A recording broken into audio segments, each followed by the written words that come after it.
Dear audience, السلام علیکم۔ صحیح بخاری میں حضرت عبداللہ ابن عباس رضی اللہ تعالی عنہما سے ایک حدیث مروی ہے۔ حضور علیہ السلام نے فرمایا، نعمتان مغبون فیہما کثیر من الناس۔ فرمایا دو نعمتیں ایسی ہیں جن کے متعلق لوگوں کی اکثریت خسارے میں رہتی ہے۔ الصحت والفراغ، ایک صحت ہے اور دوسری فراغت ہے۔ یہاں پہلے نمبر پر جس نعمت کا ذکر کیا جا رہا ہے وہ صحت ہے۔ اب صحت سے مراد کیا ہے کہ انسان کا جو جسم ہے، اس کا ذہن ہے، وہ بڑی بڑی بیماریوں سے بچا ہوا ہو، ایسی بیماریاں جو انسان کو پیرالائز کر کے رکھ دیتی ہیں۔ چھوٹی موٹی بیماریوں کا ہونا کوئی صحت کے منافی نہیں ہے، وہ ساتھ ساتھ چلتی رہتی ہیں، تو بڑی بڑی کوئی بیماریوں سے انسان محفوظ ہو، یہ صحت ہے۔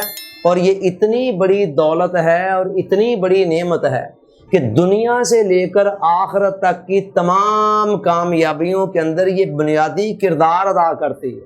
آپ صحت کے بغیر نہ تو دنیا کے اندر کوئی بڑا کارنامہ سر انجام دے سکتے ہیں اور نہ ہی آخرت کے حوالے سے کوئی بہت زیادہ آپ کارکردگی کا مظاہرہ کر سکتے۔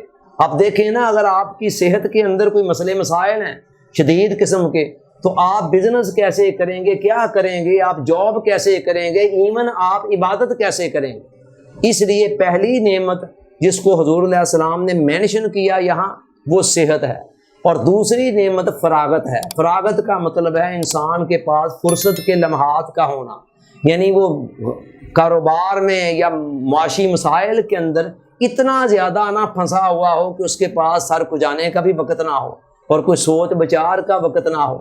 تو فرصت کا یہ لمحات کا ہونا کہ انسان کے معاملات بھی چل رہے ہوں اور ساتھ ساتھ اس کے پاس فرصت کے لمحات بھی ہوں، یہ بھی بہت ہی بڑی نعمت ہے۔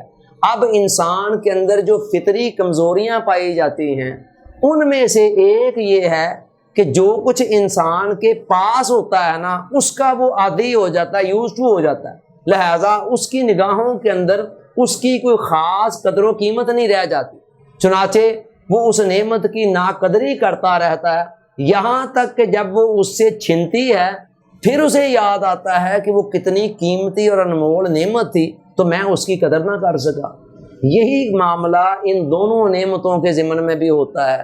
میجورٹی کا حال یہ ہے کہ جب تک یہ نعمتیں پاس ہوتی ہیں تو اس وقت تک ان کی کوئی قدر نہیں ہوتی ہے، انسان یوز ٹو ہوتا ہے، وہ کہتا ہے بس ٹھیک ہے، یہ نعمتیں ایسے ہیں، اور اس کا خیال ہوتا ہے کہ شاید ایسے ہی میرے پاس ہمیشہ رہنی ہے، حالانکہ ہمیشہ کس چیز نے رہنا ہوتا ہے۔ انسان کے ارد گرد کئی قسم کے لوگ سیریس امراض کے اندر مبتلا، کوئی ہاسپٹل کے اندر کرا رہے ہوتے ہیں، کوئی اس کے دائیں بائیں گھروں کے اندر نظر آ رہے ہوتے ہیں، وہ انسان کے لیے عبرت کا اور نصیحت کا بہت بڑا سامان ہوتے ہیں، لیکن انسان کسی سے عبرت لینے کے لیے تیار نہیں۔ اسی طرح ابتدائی عمر کے اندر انسان کے اوپر عام طور پر معاشی مسائل کا بوجھ نہیں ہوتا ہے، لیکن نوجوانوں کے پاس فراغت ہوتی ہے، مگر انسان فرصت کے لمحات کو ضائع کرتا چلا جاتا ہے اور خیال یہی ہوتا ہے کہ شاید یہ سچویشن ایسے ہی رہنی ہے، حالانکہ اس سچویشن نے چینج ہونا ہوتا ہے، آگے جا کر فرصت کے اس لمحات نے،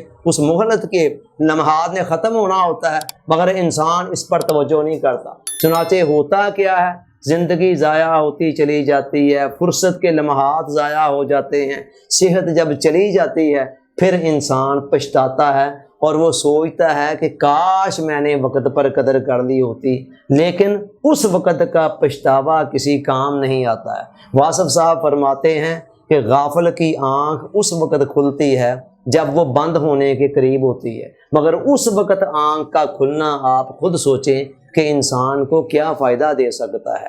یاد رکھیں، زندگی برف کے بلاک کی طرح پگھلتی چلی جا رہی ہے، آپ اس بلاک کو پگھلنے سے نہیں روک سکتے ہیں، اسے کسی کولڈ سٹور میں نہیں رکھ سکتے ہیں کہ یہ پگھلنا ختم ہو جائے۔ ہر منٹ میں اور ہر سیکنڈ میں زندگی ختم ہو رہی ہے، کم سے کم ہو رہی ہے، یہ بلاک پگھلتا چلا جا رہا ہے۔ ہمارے لیے کامیابی اور کامرانی اسی میں ہے کہ ہم اس بلاک کو پگھلنے سے پہلے کسی استعمال میں لا کر کوئی اس سے فائدہ حاصل کر لیں۔ ورنہ زندگی ضائع ہوتی چلی جائے گی، اور یہ ایک ہی موقع ہے جو ہمیں یہاں ملا ہوا ہے، دوبارہ موقع آج تک نہ کبھی کسی کو ملا ہے نہ ملنا ہے۔ اللہ تعالیٰ سوچنے، سمجھنے، یاد رکھنے، عمل کی توفیق عطا فرمائے، آمین۔ آپ کا بہت شکریہ۔ السلام علیکم۔